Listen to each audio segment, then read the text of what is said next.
For the one other show for Game Changers Radio, I thought I'd go ahead and continue on what I do best, and that's to show passing plays. And this play I'm going to show, you can find out the Bengals playbook, and the name of the play is called Gun Trips Y ISO, Play Action Deep Outs. And what I like about this particular play is the two outside receivers. And if you look over here towards the left, this happens to be the split end.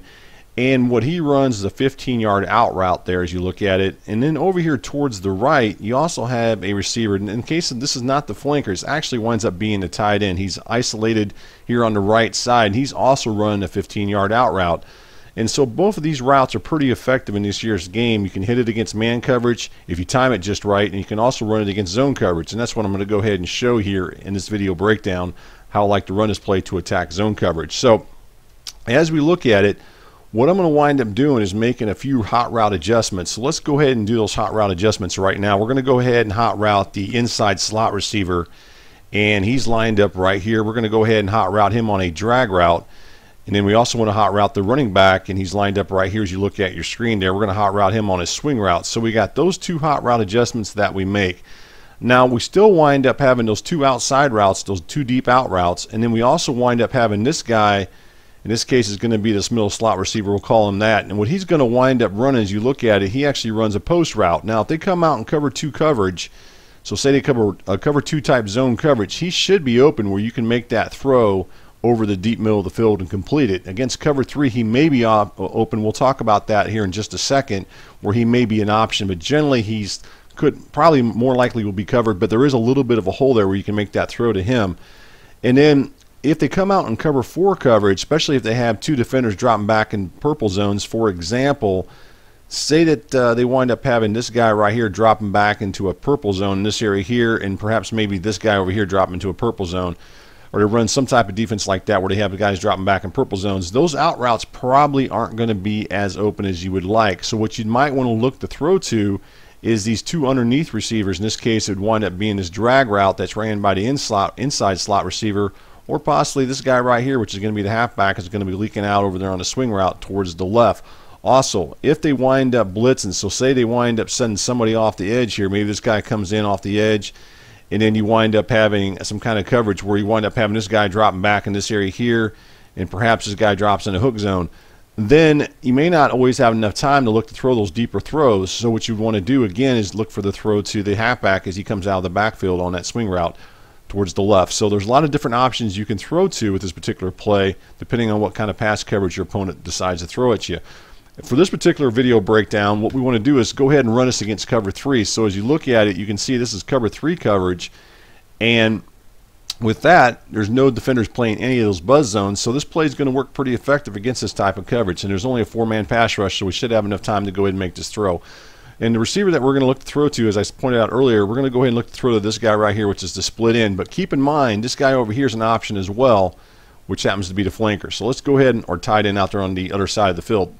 And right there, you make that throw right there. And if you get it to the time to the outside there, you can complete that. Now, the defender was actually able to jump that right at the last second and swat it down. But if you looked at it, he was pretty open right when I made that throw.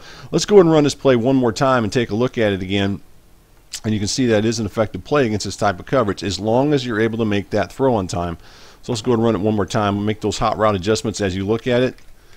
And we went in hot route the halfback on a swing route and the inside slot receiver on a drag route. So let's go ahead and do that same thing right there. And you can see right there we make that throw and he winds up completing it, and we wind up picking up a nice gain with it. So this particular play, as I said before, against cover three coverage is pretty effective, providing that you throw the ball on time, and as he makes that break, which is what I did on this particular throw right there, a lot of times you can complete it. Now, something else I want to talk about, and we'll see if he winds up doing it as far as his corner does it in this particular place. Go in instant replay and take a look at this. We go a little bit more behind the X's nose and kind of show you how this play actually works and why it was successful. So as you go through it, remember we got this guy out here on the outside. He's going to run this 15-yard out route, so he should be winding up out in this area here, and he winds up breaking towards the out. And then to the inside of him is this receiver here, which is this middle slot receiver is running this post route.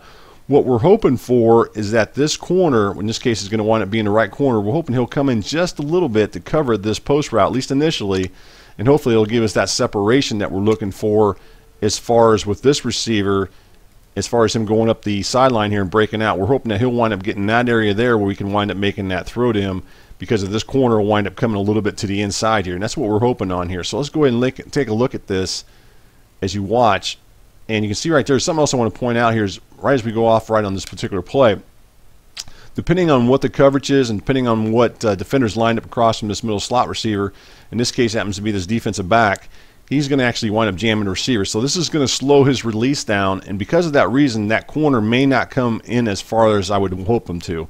I'd like to see him coming a little bit further, but because this guy's getting jammed at the line of scrimmage, as we look at it, this guy's getting jammed, then he may not come as far as inside as I'd want him to. But even if he doesn't, we still should be able to make this throw. Right there as he breaks, you see right there, right before he winds up breaking, I'm making that throw to him, and I'm able to complete that pass to him. And that's the idea of this play. Now, if you were to go in here and you see that this receiver doesn't get jammed at the line of scrimmage, this particular receiver, and he's able to get a clean release, a lot of times that corner will come in further, allowing him to get open where you can make that throw. Now, the other thing you want to watch for is you look over here towards the right, you should be able, let's go ahead and zoom in a little bit here, and just take a look at this.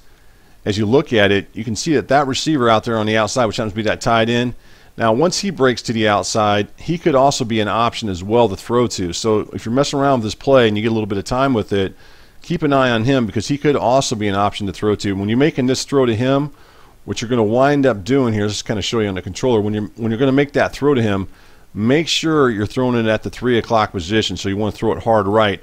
Whereas if you're going to go ahead and throw to the other receiver over here towards the left, let's go back over here towards the left over here. When you're making this throw here to the split end out here on the left as you look at your screen, then what you want to do here is you want to throw at the 9 o'clock position. So you want to make sure you throw it hard left at the 9 o'clock position where you can make that throw to him. So and that's what we wind up doing with this particular play. So a lot of options to throw to with this particular play depending on what the pass coverage is. Now something else I didn't mention in here was this middle slot receiver. Remember, he's getting jammed at the line of scrimmage, right? Now there could be a void in that zone. Now I'm going to go ahead and throw it here. I'm throwing a little bit early, but as you look between this defender right here, which happens to be the free safety, and we got this defensive back right here, there's actually a void when he makes his break towards the post here, that as the quarterback, you may wind up making that throw to him where you can wind up completing it. Even though this is cover 3, normally I would tell you not to throw a post route against cover 3 coverage, but there might be a little bit of a void in that zone coverage where you can make that throw, depending on if that receiver is able to get there or not. And that's all depends. A lot of times it depends on if that receiver gets jammed at the line of scrimmage or not, where you'll wind up seeing his hole. If he doesn't get jammed at the line of scrimmage, then you may not see such a big hole. But if he does get jammed at the line of scrimmage, you're going to see the hole that you're seeing on your screen there where you can make that throw. So kind of just play around with this play if you get an opportunity to. This one is called Gun Trips Y ISO Play Action Deep Outs.